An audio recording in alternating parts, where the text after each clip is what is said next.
welcome, folks. I mean it from the heart because the greatest show is about to start. It's happening right here before your very eyes, and one thing's for sure, you're in for quite a surprise. But then nothing's quite as it appears to be at the greatest show in the galaxy. There, I said it, and hopefully I never have to say it ever again. Welcome, everybody, to the greatest show in the galaxy. This is the show where I talk about my personal favorite show, personal favorite franchise of all time, Doctor Who. This is, I guess, a result of me doing two pretty much back-to-back 5-6 hour streams about Doctor Who, and apparently they made some views, so that really convinced the big men, I should say, upstairs, that maybe giving me my own Doctor Who weekly show might actually be a good idea. So that was really all the convincing I needed to do. So I got myself my own Doctor Who show, something that I've been wanting for a very long time now. I have been a Doctor Who fan since high school, essentially. Since I was 14, 15 years old, I have been a massive Doctor Who fan. I started with the David Tennant era, and I made my way backwards through the Eccleston stuff all the way to the end of Tennant, and then obviously you went back and rewatched all the classic era, and I got myself immersed in some books, comics, Big Finish, obviously the 11th Doctor, Matt Smith era, and all the way up till now, really. I will say this, I am a fan of Jodie Whittaker's Doctor. Her tenure has not really been the smoothest, but I am a fan of her as the Doctor.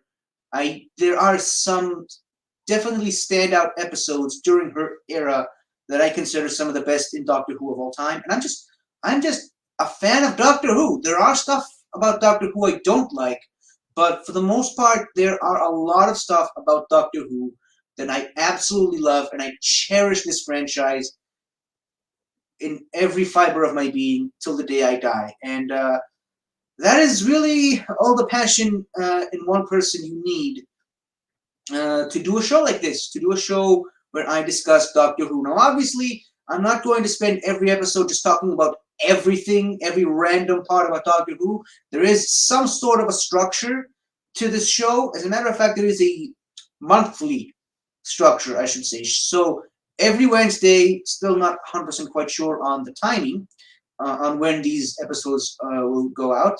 Obviously, right now I am pre-recording this, as I will continue to do for the majority of the episodes of this show. I will be pre-recording, pre-taping the episodes in order to facilitate my availability. Obviously, for those of you who don't know, the Northern Entertainment Group YouTube channel is primarily based in North America,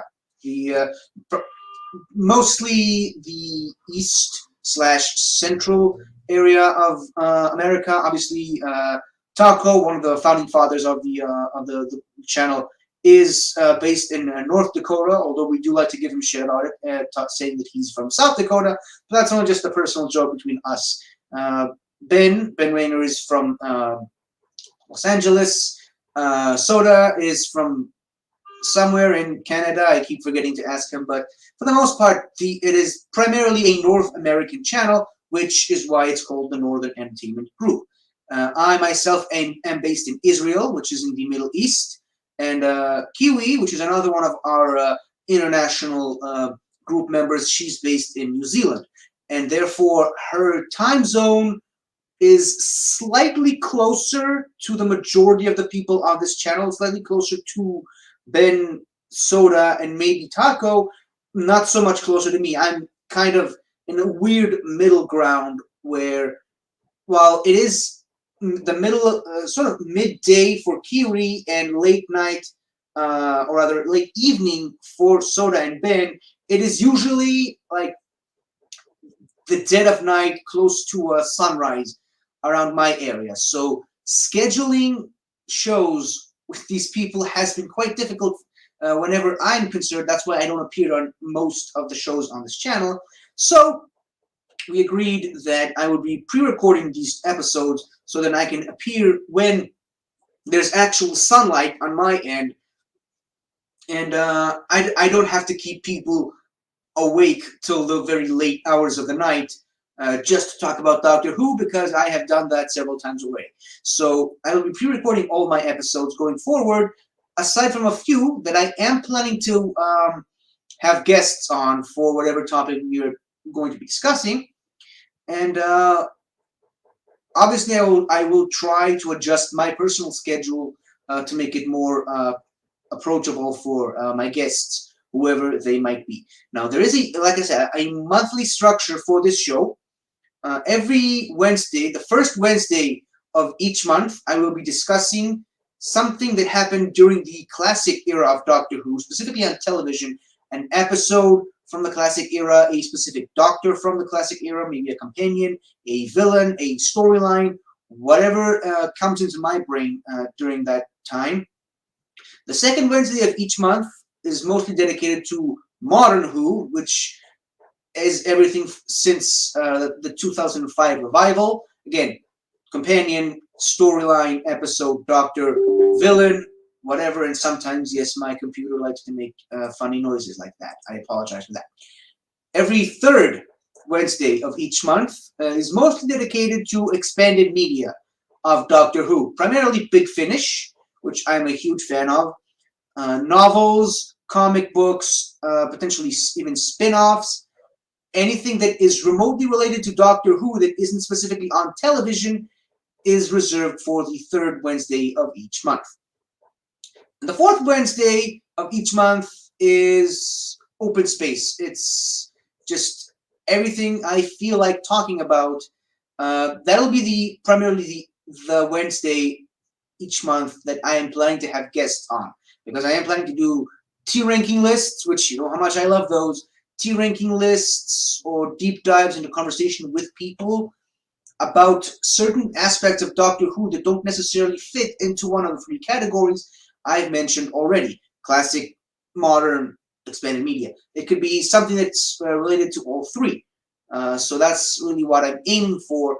I am planning to do, not to overly tease people, but I am planning to do tier ranking lists of my favorite, or rather, me and my guests' favorite Dalek designs, favorite historical figures who have appeared on the show, favorite holiday specials of the show, whatever comes into my mind. So I will at least try to keep a certain theme for every month, and the theme will be also carried out through all the different Wednesdays of each month. So, for example, for today, I will be discussing the first ever story of Doctor Who on television, on Unearthly Child, as you may have already seen in the intro there, or potentially even the thumbnail. On Unearthly Child, also known as 100,000 BC. My second episode of the show next Wednesday will be all about the most recent episode of Doctor Who, Eve of the Daleks. My third episode, the Wednesday after next, will be about the first ever Big Finish Doctor Who episode. And the fourth Wednesday of this particular month, the first month of 2022, will mostly be dedicated to myself and my love of Doctor Who, sort of my version of Ken Napzok's book, Why We Love Star Wars, except it will be by me, not in book form, and about, obviously, Doctor Who. I will be trying to, like I said, make these monthly themes so that I can base an entire month around one specific thing from Doctor Who. For example, one thing that I'm hoping to accomplish very soon is a month specifically dedicated to the Time War. I will be discussing, and obviously you might be thinking that the Time War wasn't really a part of Doctor Who until after the 2005 revival, but just listen to this. There are certain episodes and certain moments in Doctor Who history that can be traced, that can be seen as alluding to the Time War. Certain events that happened in Classic Who that may or may not have led to the Time War. I will be discussing those on the first Wednesday of that month. Obviously, the second Wednesday of that month, I will be discussing everything revolving around the Time War in the modern era, there's a lot to go over in the Time War in as far as Big Finish goes and books and comics. That will be my main focus for the third week, and just the fourth week will mostly be all about the impact that the Time War has had on both the modern and the classic seasons, and obviously the expanded media. Obviously, I'm going to be planning an entire month just based around the Daleks, their first appearance, their more modern appearances, their appearances throughout other Doctor Who media, and obviously, as I previously mentioned, the tier ranking list of the Dalek designs. But that is all, as they say, that is all in the future for now. For now, 10 minutes into this episode, it is finally time to get things rolling and start talking about the main topic of today's episode, which is the very first ever televised Doctor Who story. Officially, it's known as, hold on, I came prepared. Officially, the title of this episode is called An Unearthly Child, although this episode technically has two titles for it. An Unearthly Child is, technically speaking, the first ever televised episode of the show, but this episode actually happened during a time when Doctor Who episodes were being primarily serialized. And what I mean by serialized is that each story was split into several different parts. Some stories were split into two-parters, so, like a lot of the modern episodes we see today, Doctor Who, but a lot of them were four-part episodes. Some of them were 6 or 7 episodes, and in very rare occasions, some of them were even 8, 10, and even 13 episodes long. Now, obviously, during the majority of the Hartnell era, each individual part of a serialized story had its own title, had its own name. Towards the end of Hartnell's third season, they changed that and just decided to keep each episode, or rather each story, have just one title, which is the title of the overall story itself, and the rest of all the individual episodes of that story just be part 1, part 2, part 3, part 4, and so on and so forth. And that is an idea that kept on all the way till the show's eventual cancellation in 1989 with the 7th Doctor, Sylvester McCoy. But this being the first story of that of the older format, as you might say, each of the four parts of this story had a different title. The first of which is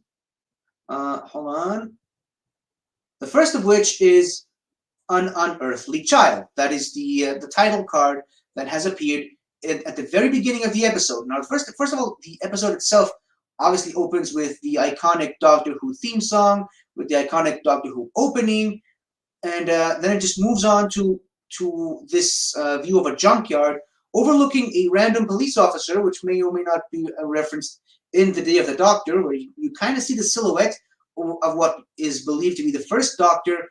Then it turns out to be a random police officer walking by the I.M. Foreman junkyard. It could be that this was the exact same police officer, but yet a random police officer has nothing to do with the story or the show itself.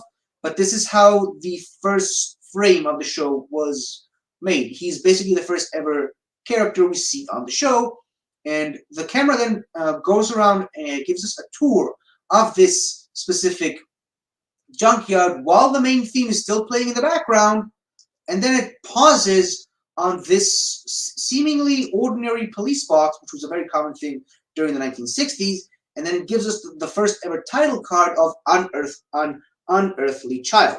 That is the first. That is the title of the first episode of that story. Now, obviously, since then, that story has been retitled 100,000 BC because it's presumably the time period where the majority of this episode takes place in, or rather the story. But a lot of people, understandably so, confuse that confuse Unearthly Child with as being the main title of the entire story. Now, obviously, As far as the fandom is concerned, both answers are correct. There is no one correct answer over the other. You can call this episode, or rather the story, this 4-part story, An Unearthly Child. You can just as easily call it 100,000 BC, which is what I personally choose to go with. I prefer to call this episode 100,000 BC because that's how I know it as. But I think it's better if the episode itself if the first episode, the first part of the story maintains its original title of Unearthly Child, and the name for the entire story is kept as 100,000 BC. But this is a discussion that can be held for who knows how long. So for the most part, I kept the title of this first episode as An Unearthly Child, but I personally will continue to call this story 100,000 BC for the remainder of this episode. Now, as I mentioned, that was the first opening shot of this episode. The episode itself continues continues on in a completely different setting, and this episode actually does something that a lot of sci-fi franchises don't often do, something that has actually been popularized by Star Wars, believe it or not. I wouldn't be surprised at all if George Lucas chose to start A New Hope the way that he did, mainly inspired by this very first episode. Or maybe he got that from some other source. I don't know. But this episode actually popularized an idea that has actually remained kind of a staple for Doctor Who going forward, is that it doesn't really start the story with the main character, the Doctor, as we know. The Doctor himself actually only really shows up in the later half of the episode, which is something pretty interesting. So much in a similar way how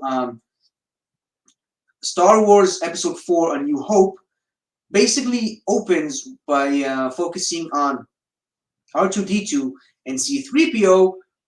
This episode itself doesn't really start with the main Doctor. It actually starts with the companions. And obviously, just like in A New Hope, we do see Princess Leia much later in that sequence of the movie, but Luke Skywalker himself really doesn't show up until obviously I might have to talk to Taco or my Orgor leader about this, but I think Luke Skywalker really doesn't show up until like 15 or 20 minutes into the movie.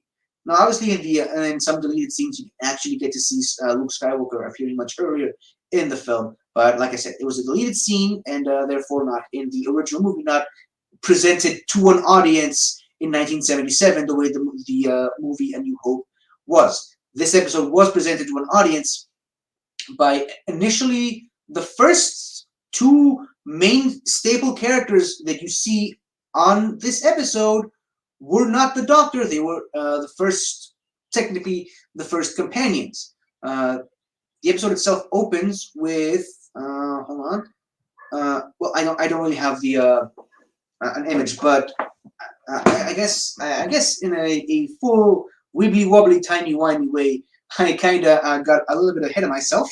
So I suppose I should say this episode, or rather this first story, which later went on to be the full season of the show, mainly starred William Hartnell as the first Doctor, or rather the Doctor, or rather Doctor Who, as he was simply known back at the time. Carol Ann Ford as Susan Foreman, the Doctor's granddaughter, and William Russell as Ian Chesterton, and Jacqueline Hill as Barbara Wright. And these are the first two characters we actually get to see on the episode. Now, something that a lot of people tend to overlook is that we also kind of get an introduction to another character in this episode, the Coal Hill School. You don't actually think about that school as a main character in the show, because it really only had become a prominent character during the first Peter Capaldi season, where it basically became the main setting for a lot of the episodes of that season. Obviously, it is the school where Clara Oswald started teaching as a teacher. It was later rebranded as the Coal Hill Academy for the TV show spinoff Class. But this was actually this school's first and for a very long time last appearance. You do see the school, get to see a little bit inside it, but it really was the last time you ever saw the school up until the 50th anniversary special, where we actually get to see Clara Oswald is now a teacher at that school, and you get to continue to see her teaching at that school for the remainder of the first Peter Capaldi season.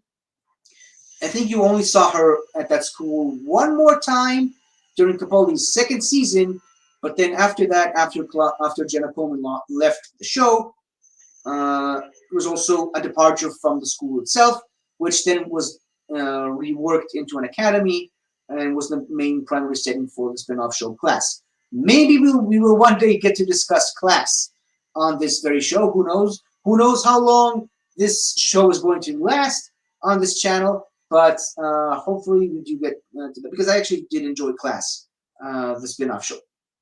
Now, in the Coal Hill School, obviously we get to see some students leaving class, and it's very, very 60s ness, obviously, because this episode was released in the 60s. A lot of 60s hairstyles and a lot of 60s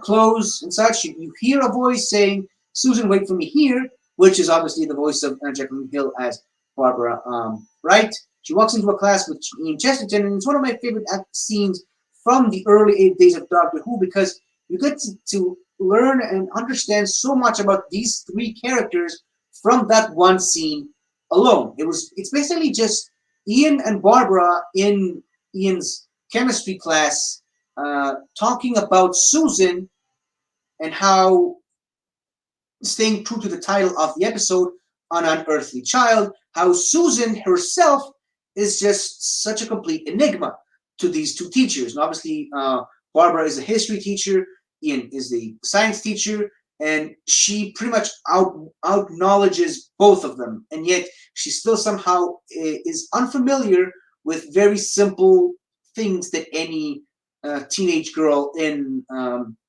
1960s London should know. Like, for example, how many shillings are in a pound. That is one particular thing that I remember from that episode. And they discuss things about Susan that they both seem to come to an agreement that really don't make sense about her.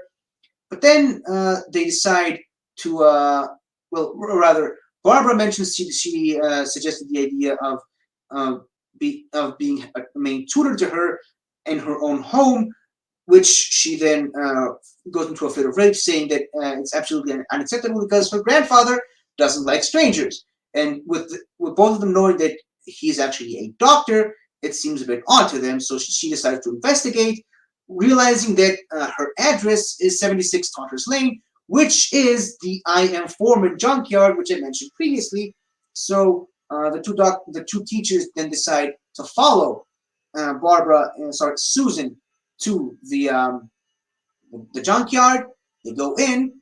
They don't see a single sign of Susan. Too many characters to remember this early in the show. But yeah, then they find, obviously, the police box. And so what happens next is they run into this character, the Doctor. The Doctor himself, like I said, only makes his appearance about 10 to 15 minutes into the episode. That was really the first time you actually get to see the Doctor in his own show. His name is literally on the marquee, Doctor Who. That was the name of the character at the time. And he doesn't show up until the second half of the episode, which is, I've always felt like it was very interesting. And like I said, I wouldn't be surprised if that is how George Lucas took the idea of introducing the main protagonists after the side characters in his own movie. And obviously the two teachers confront the Doctor, accusing him of holding Susan hostage because they did hear her voice coming from inside the TARDIS. They try to convince him to open up the TARDIS, and when Susan opens the TARDIS doors from the inside, because that back at the time during the classic era, the TARDIS doors could be actually opened from the inside. There was a button that automatically opens the TARDIS doors from both the inside of the TARDIS and the outside. Now, obviously, inside and outside of TARDIS have always been two completely separate sets, but in the classic era, it was much more pronounced in a way that even the doors themselves look completely different on the inside of the TARDIS than the outside. And obviously, in the modern era, when you get to the doors of the TARDIS, they would look like the doors of the police box. They maintain this very simple shape, and even this sign, all of it. There's even a phone on the back of this panel. But in the classic era, these were just two massive doors. Hold on, maybe I do have an image I can show. Yep, here it is. This is what the TARDIS originally looked like. This is seconds after Ian and Barbara burst their way into the TARDIS, the Doctor following them, and obviously Susan is standing right next to the switch to close the doors. You can see right there behind Ian himself, and between Ian and Barbara, that is just one of the doors. You can tell that it looks completely different from what the doors would look like on the inside. So walking inside the TARDIS for the very first time was a major jaw-dropper for anyone who might be not familiar with the show originally in the 1960s. Again, this wasn't really marketed as obviously Doctor Who now has a name to it. It did not have the same kind of name that it does now back in the 1960s. Back then, in the 1960s, the concept of medical shows and shows about doctors was very prominent and popular. That is why the showrunners decided to name it Doctor Who, because they were trying to capitalize on the fact that shows about doctors was a popular thing. So they assumed a lot of people would be tuning in to this episode, the first episode, thinking that it's about medical stuff, completely unaware of all the science fiction, as Tonko would say, gobbledygook that is about to fall on. So walking inside the TARDIS the very first time might have been quite a huge jaw dropper for a lot of people, and that is really when the show starts to take a completely different turn. Obviously, they try to confront the Doctor, and Susan the Doctor and Susan tried to make it very clear to Barbara and Ian that they are non-humans. They are not from this Earth. They are not from this time period.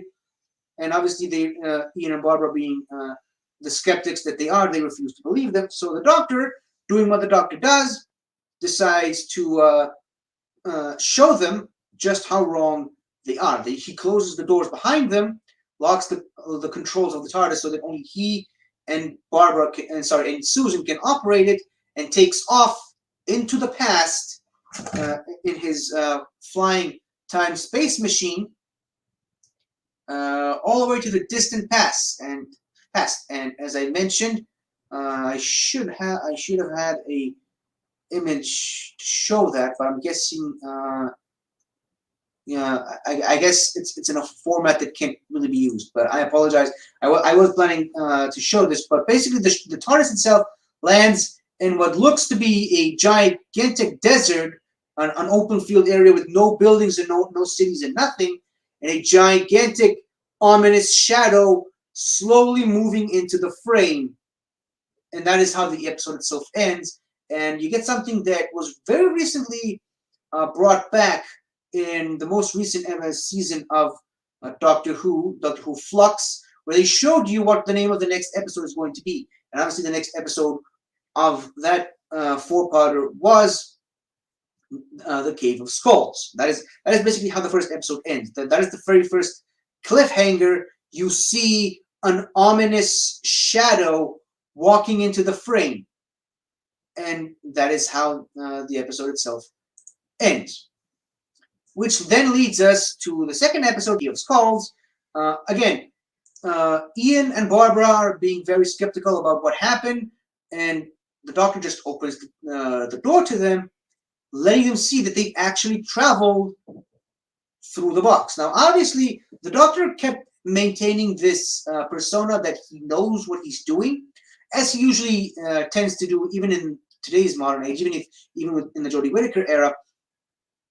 But really, at that point, the Doctor did not know how to pilot the TARDIS, like at all.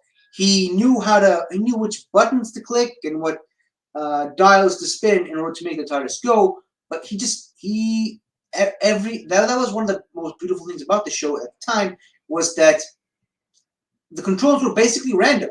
He could be landing on any planet in any different time period in any galaxy ever. Every time he opened the doors, it was like a mystery box. Every time the TARDIS landed, you had no idea where, when, and what was going to be happening outside the doors, which is kind of an interesting concept. I'm glad that they had his predecessors fixed that to the point where the Doctor mostly has a control over where he goes, but this was an interesting mystery box sort of a thing.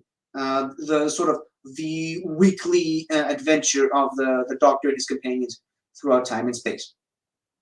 The Doctor and his companions, and the Doctor quickly starts to smoke with a pipe, which the Doctor used to do, and he's very quickly noticed by a caveman who, obviously at the time, this is still on planet Earth, 100,000 BC. At the time, cavemen had a very a very interesting association with fire. They have only just discovered what fire is, and but they did not know how to create fire, I should say. So to see a person actually using fire, he lighted fire from matches, but what the caveman saw was basically that he was able to create fire from his fingers. So he knocks the Doctor out and drags him over to his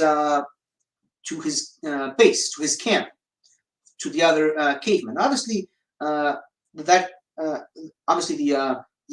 TARDIS crew, the companions, hear the Doctor screaming, and they go right after the caveman carrying the unconscious Doctor. He tries to make the Doctor make fire in front of the rest of the caveman tribe to convince, or rather to show him the power of how to make fire from his fingers, which is what he saw, or rather what he thought he saw, in order to become the leader of the tribe. Obviously, the leader of the tribe at that time is called Za, and his father is also known as the Fire Maker, the one who originally showed the rest of the cavemen how to create fire. Unfortunately, this being caveman times, he died at a very early age, comparatively speaking, before he could pass on the secret of how to make fire to his son Za. And so Za basically spends all his time rubbing his hands against a bare bone of an animal that he already ate, thinking that's how the secret of making fire is. The rest of the caveman tribe are really losing hope that he will ever be able to make fire. And there's also an old woman in the tribe who keeps warning them about making fire, about saying that fire, while it can be used to keep themselves warm and to make their food more tasty, fire can also burn. And she also actually witnessed people dying by being burned by fire, so she doesn't want fire anywhere near the tribe. Za continuously tries to shut her off and continues his efforts on making fire. His sort of girlfriend, which is named Her because, caveman, she has full faith in him. She wants him to be the next fire maker, to be the leader of the tribe. But then this Cal, which is actually a stranger to them, he's actually a caveman that was added to their tribe from a completely different tribe on the other side of the mountains. He wants to take over the tribe himself and be known as the Fire Maker. That's why he kidnaps the Doctor. Here we go. There's an image of the Doctor being held up by, that's Cal on the left, and that's Za on the right of the Doctor. This is where Cal tries to convince everyone that the Doctor can actually make fire from his fingers. And obviously, the cavemen are being attacked by Ian, Barbara, and Susan, who try to free the Doctor. And then the cavemen decide that they must all be from the same tribe because they are, as they say, they are wearing odd skins. And obviously, in caveman times, that is how you kept yourself warm. You kill an animal, you rip off its flesh and skin, and you wear their furs to keep warm. And that is basically what the cavemen think that Ian, Barbara, Susan, and the Doctor's clothes are. That's what they think. They think their clothes that they're wearing are skins, so they assume that they were from the same tribe, and through that they assume that all four of them know how to make fire. So they take them to a place known as the Cave of Skulls, which is how it ties into the title of the episode. And the episode itself ends with all four of the TARDIS crew bound and gagged, or rather having their hands and feet tied up, sitting inside a cave full of skulls that all looked like this. And even Ian makes a comment that they're all the same. They've been split wide open. And can I just say that even in the 1960s, that was a pretty dark thing to end an episode on, especially Doctor Who. Even for Doctor Who, which is a show that has constantly been ahead of its time in a lot of different ways, especially during that time. That is a very, very dark way to end an episode on, sort of alluding to the fact that they are now trapped by these cavemen, these primitive people, in a cave full of skulls, human skulls, that have been split wide open. Presumably, that is their fate. That is what awaits them in the next episode. Speaking of which, that was the final frame of the episode. Ian making a comment about these skulls being split wide open, which leads us to the next title card, which I don't have at the moment, but it's the next episode was going to be named The Forest of Fear. Obviously, there's a lot of ominous and scary titles for these episodes. Comparatively, by today's standards, they are not at all scary or terrifying as some of Doctor Who episodes that are happening today. But again, you have to put this in the context that this was the 1960s, and this show introduced a lot of different things that people just weren't prepared for just yet. So these titles, The Cave of Skulls, The Forest of Fear, these are titles that are meant to imply something pretty scary, potentially scarier than it usually was. But the episode itself, while the Doctor and his companions were trapped in the Cave of Skulls, trying to break free from their bonds, they are visited by the old woman, who all she says is, "You will not make fire," and that is how that scene ends. And it cuts away to an argument between Cal and Za about how Za has been a completely incompetent leader of the tribe up until this point, not being able to make fire and always just sitting around rubbing his hands together trying to make fire, but his father didn't leave him the secret of how to make fire. I think this is actually from the Cave of Skulls episode. This is where they brought in the unconscious Doctor, and this is where all the cavemen were kind of admiring his attire. I suppose I should have showed that earlier. But then it cuts back to the Cave of Skulls, and you see the old woman. She shows up with a pointy rock, which for those cavemen, that was the equivalent of a knife. That is, sort of maybe a subtle cliffhanger of like, this happens, let's cut away to something else and let the audience try to figure out what the old woman was doing with a pointy knife to the Doctor and his companions. Obviously, what she does is she breaks them free. You were led to believe that she kills them. Maybe that's how all the skulls got split wide open. But actually, no, she actually frees them and asks them to leave, so that they will never be able to make fire, so that her tribe will not be in danger. She lets them through an exit from the cave that the rest of the cavemen were not aware of.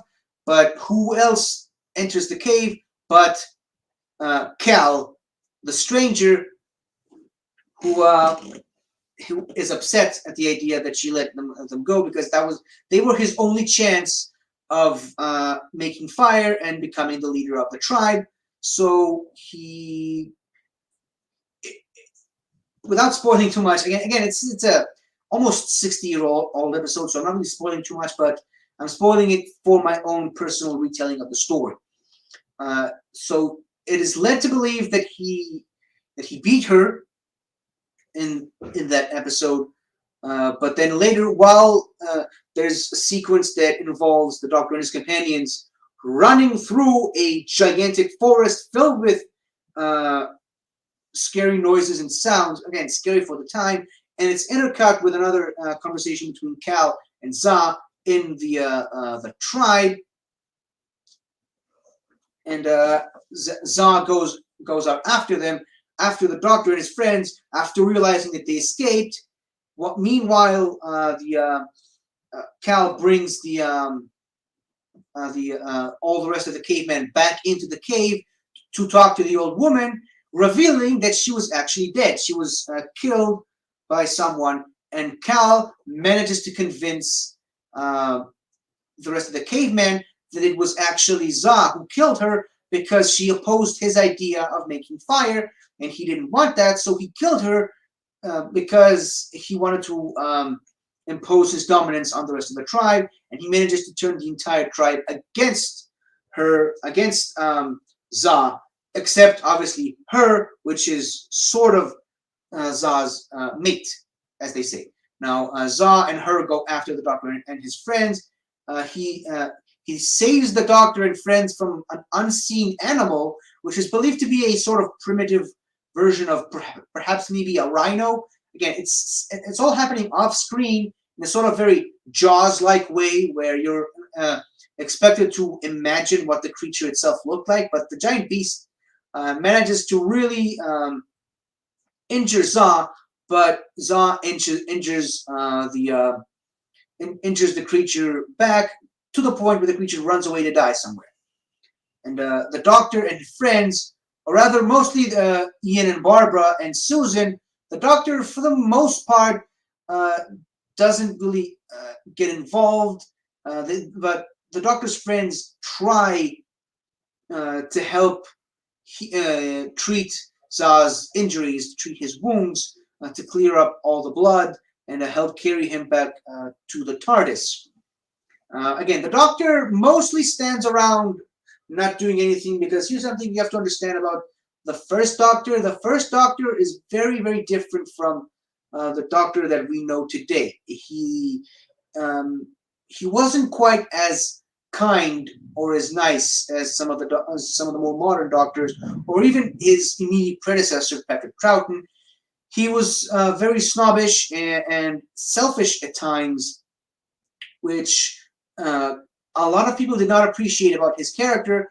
And his character very slowly throughout the majority of his tenure, throughout his 3.5 season run as the Doctor, his character really started to change. It became something a lot closer to the Doctor we know today, the kind and gentle man that helps out people for no reason, without expecting any sort of reward or even a thank you. But this was not the Doctor in his first ever story, 100,000 BC, the story we are currently covering. So for the most part, it was Ian and Barbara who treated Za with a little help from her. And obviously all the cavemen were speaking English because, the TARDIS, everybody speak English in the Doctor Who universe because of the TARDIS and its telepathic matrix. But, I mean, it wasn't really addressed. Here's something that people don't really understand, is the idea of the telepathic field that translates everything to English. That was really only established in the modern series. It was never once addressed during the classic era. One time, Sarah Jane Smith asked a question about that in an episode from the 4th Doctor era, but other than that, no one ever questioned why everyone else speak the same language. It was never really a thing that was brought up. It was just, it was, everyone just accepted it. Until obviously Russell T Davies felt the need to address that in The End of the World, which is the second Christopher Eccleston episode. But obviously the Doctor and friends speak English with the caveman. They convince her to help them build a stretcher, sort of, to help them carry Za back to where the TARDIS were, or rather was. But as soon as they make their way out of the forest, they are flanked by all the cavemen that have followed them there, and they are blocking their path to the TARDIS, which is how the 3rd episode ended. That is the end of the Forest of Fear, which leads into the next title card of The next episode being the Firemaker. Simply the Firemaker. They bring Za back to the camp, and again, Cal continues his accusations on how Za murdered the old woman, and he pulls out his own knife, or rather Za's knife, from his pocket, claiming that this is the knife that he used to kill the old woman. And then the doctor, being the doctor, manages to outsmart him by saying, this knife has no blood on it. How can you claim that this knife was used to kill anyone if it doesn't have any blood on it? Now, obviously, completely sidestepping the fact that I guess he didn't use the knife to kill the creature that wounded him, but that's beside the point. But then Cal was like, no, this is a bad knife. He doesn't show the things he does. And the doctor continues to taunt him, saying that this is a really good knife. It can cut, it can slash, it can slice. I've never seen a better knife. And then Cal pulls his own knife from his pocket, saying, this knife is better. This is my knife. This is the best knife ever. And then the doctor is like, yes, this knife is good. It shows the things it has done. There's blood on it. He uses that as proof to make an accusation that Cal is the one that murdered the old woman, and he basically lied to everyone else. Now, obviously, I think I said this during my second 6-hour stream of Doctor Who, but it is much easier to argue with a smart person than it is to argue with a dumb person. What I mean by that is it's much, again, you're outsmarting a caveman, so it's not that big of a feat for the Doctor. But the idea that he was able to convince a tribe of primitive people of who was the real culprit in this murder mystery, essentially, simply by speaking their language, essentially, obviously, like I said, they all speak the same language, but basically speaking it in the same type of mannerisms that the cavemen do, I think that is impressive in and of itself. And obviously, the Doctor hasn't actually been shown in the best light in this episode for being, the selfish outcast that he was, while Za, the person who just saved his life, was lying there bleeding on the floor.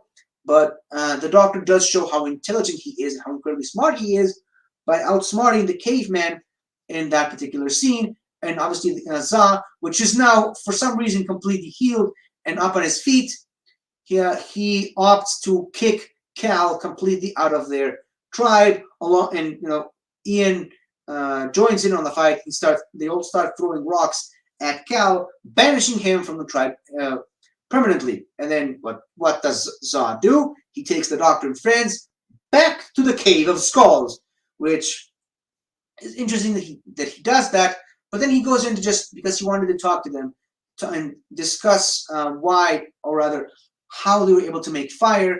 And he discusses that the rest of the tribe firmly believed that all 4 of them were sent by the great orb in the sky, obviously referencing the sun, and they were kind of sent by what early primitives would consider to be gods to teach them how to make fire.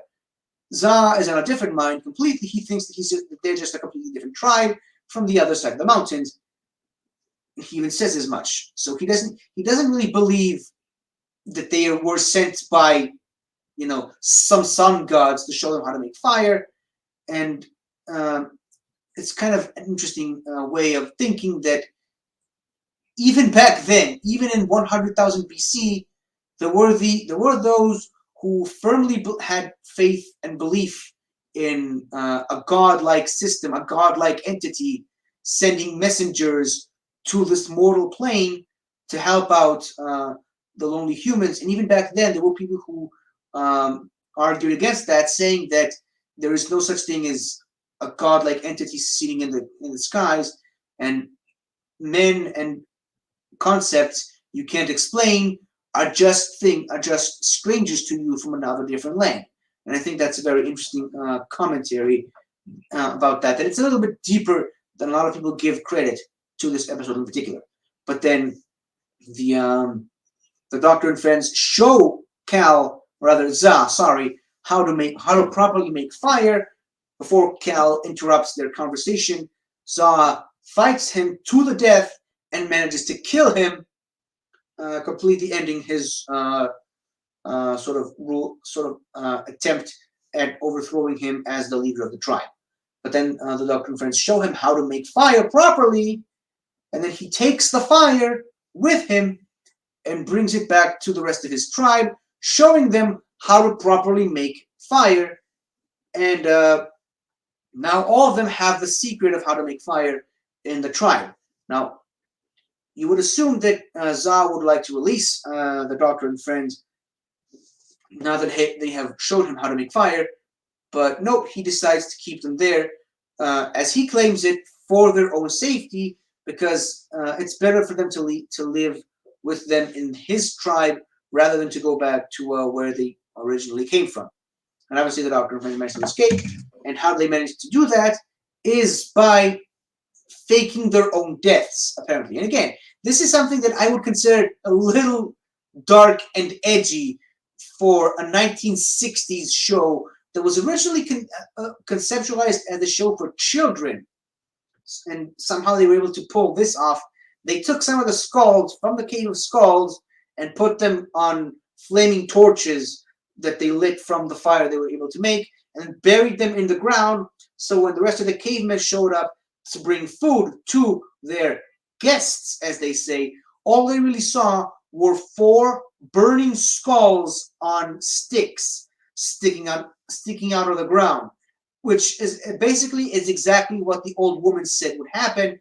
If you play with fire too much, eventually you're going to get burned, and you're going to die by messing with fire. And obviously it's a terrifying moment for the cave people, who now see the dangerous effects of fire.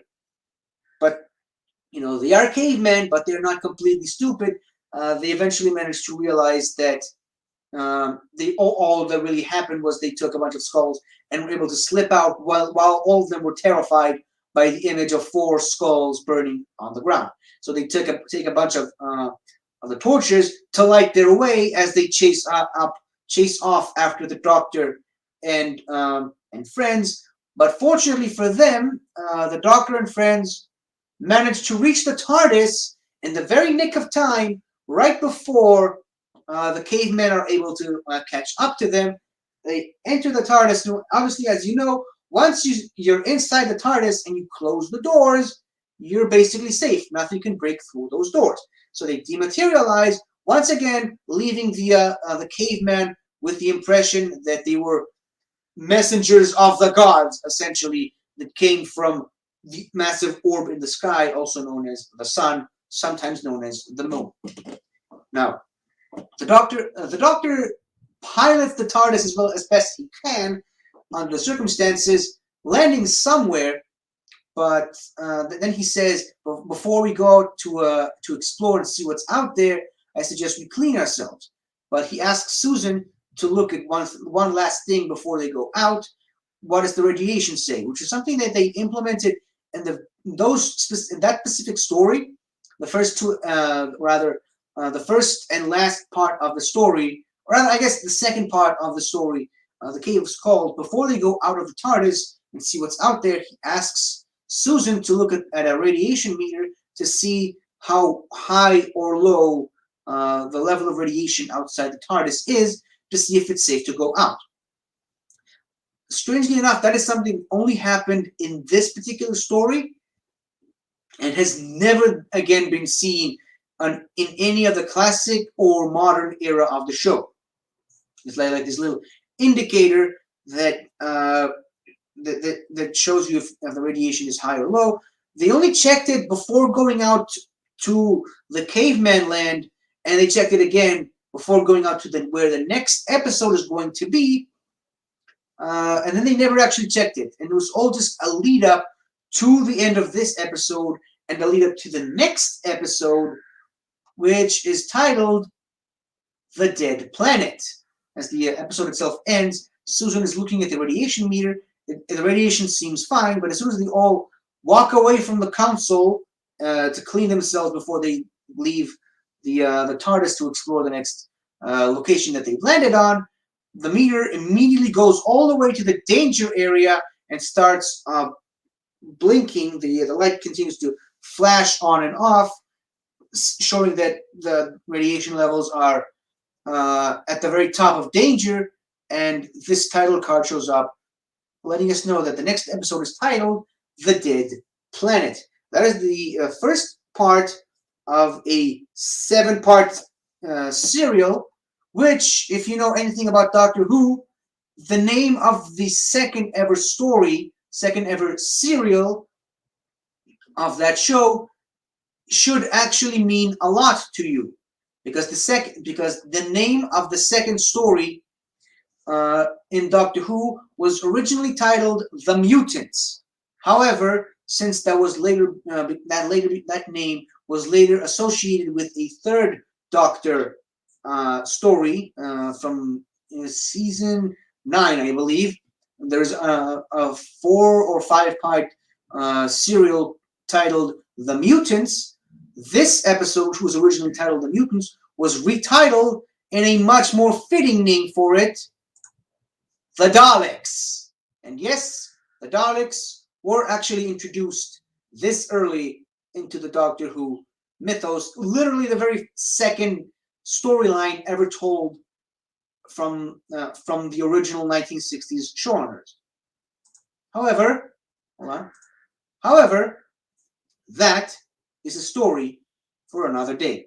And I hopefully you've enjoyed my almost shot for shot, scene for scene breakdown of the episode itself. That is mostly what I intended to do. What I intended to have this episode be, just a walkthrough of every single important thing that happened in the episode itself. Now, obviously, I haven't actually rewatched the episode in a very, very long time. I believe the last time I watched this episode in its entirety was 2014 or 15, when I was on my way out of the military, where I started my second ever rewatch of all of Classic Who. But this is really all the main plot points, and I would even call them cliff notes, all the really important stuff that I remember from that episode. If you couldn't already tell, I love Classic Who. William Hartnell is my third favorite Doctor, and this episode in particular is one of my favorites of him. If it wasn't for the fact that it was preceded by this episode, which is one of the best episodes in the Hartnell era, and that's actually saying something coming from me, because I love almost all the Hartnell stuff. There's only like a handful of stories I did not appreciate from the William Hartnell era, but the William Hartnell is one of my favorite eras of Doctor Who, and William Hartnell is one of my favorites for the reasons I've covered on this very episode. He started out one way, and through time and through really good friends, eventually became a lot closer to the Doctor we know today, the kind, well-meaning, good-hearted old man that we know him today. And that is why William Hartnell is and will always continue to be one of my favorite personal Doctors. And honestly, the majority of this episode can actually be viewed sort of on the 2013 special, rather made-for-TV movie, or made-for-TV special, An Adventure Through Time and Space, which is mostly a biopic about William Hartnell, the actor, and a biopic presumably about the show itself, or how the show was originally made during that Hartnell era.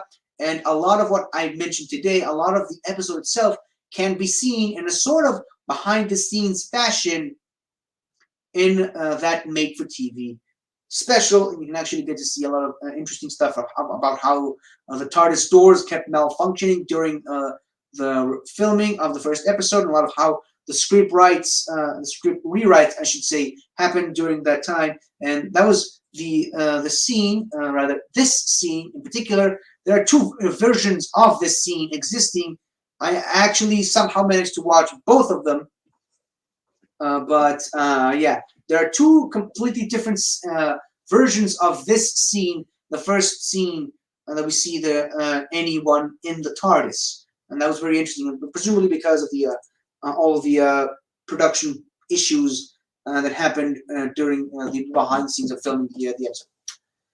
But I think I talked long enough about Doctor Who. We've already reached the first hour mark, and I was told that unfortunately for me, I'm going to have to keep these episodes very short, around an hour.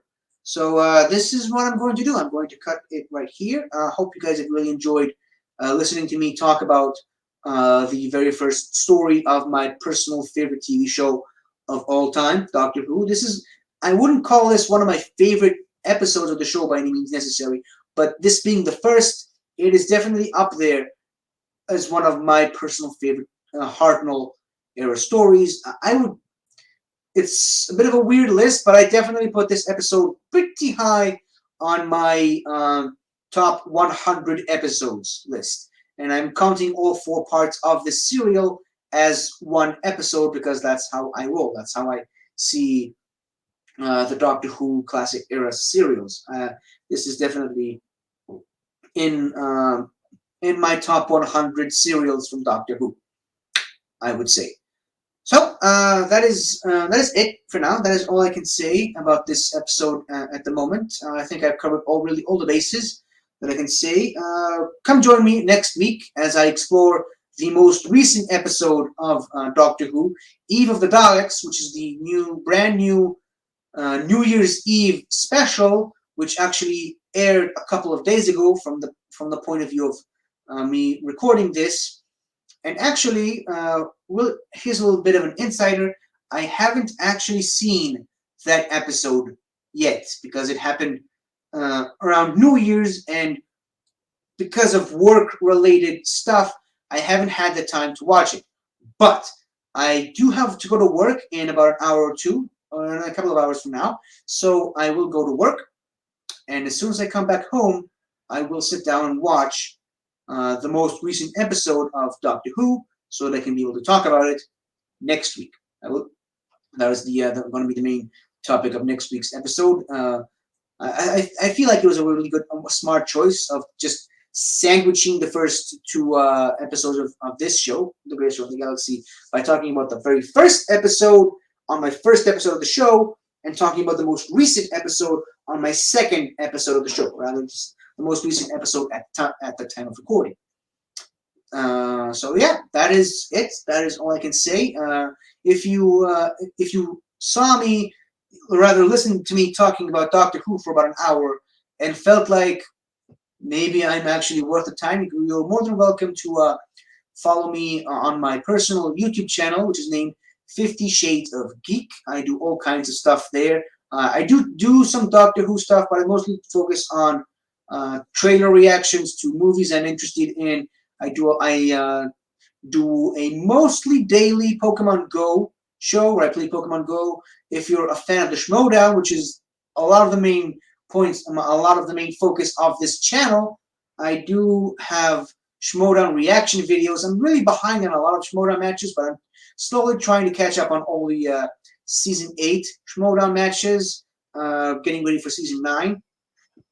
And yeah, we just had a major rebranding of this very channel, and I'm also, spoiler alert, planning to do a very personal rebranding of my channel in the next coming weeks, so stay tuned for that. Speaking of this channel, you're more than welcome to follow us on the Northern Entertainment Group YouTube channel. You're more than welcome to leave a like on this video, subscribe to the show, maybe leave a comment on this video, let me know what I did wrong, let me know what I did right, mostly probably what I did wrong, but you're more than welcome to do that. Follow us on the rest of the shows we have on this channel. We have a show going up practically every week, every day of the week now. We have a Star Wars show every Saturday. We have just an all-around talking show, just a show where you just sit back and talk about whatever we feel like. Every Sunday, I believe, there's Get Sweaty, a show that I happen to be on with my good friends Soda and Ben. There's Schmodown Analytics, a math-related show with Double D and Kiwi.